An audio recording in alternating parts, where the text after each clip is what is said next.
What's going on, everybody? Everything Credit here.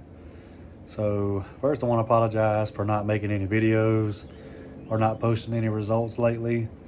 I've been sick for a couple days, and a lot of you have been understanding, but I'm just going to be honest. Some of you have been very, very rude. It's okay, I get it. You're paying me to do a job.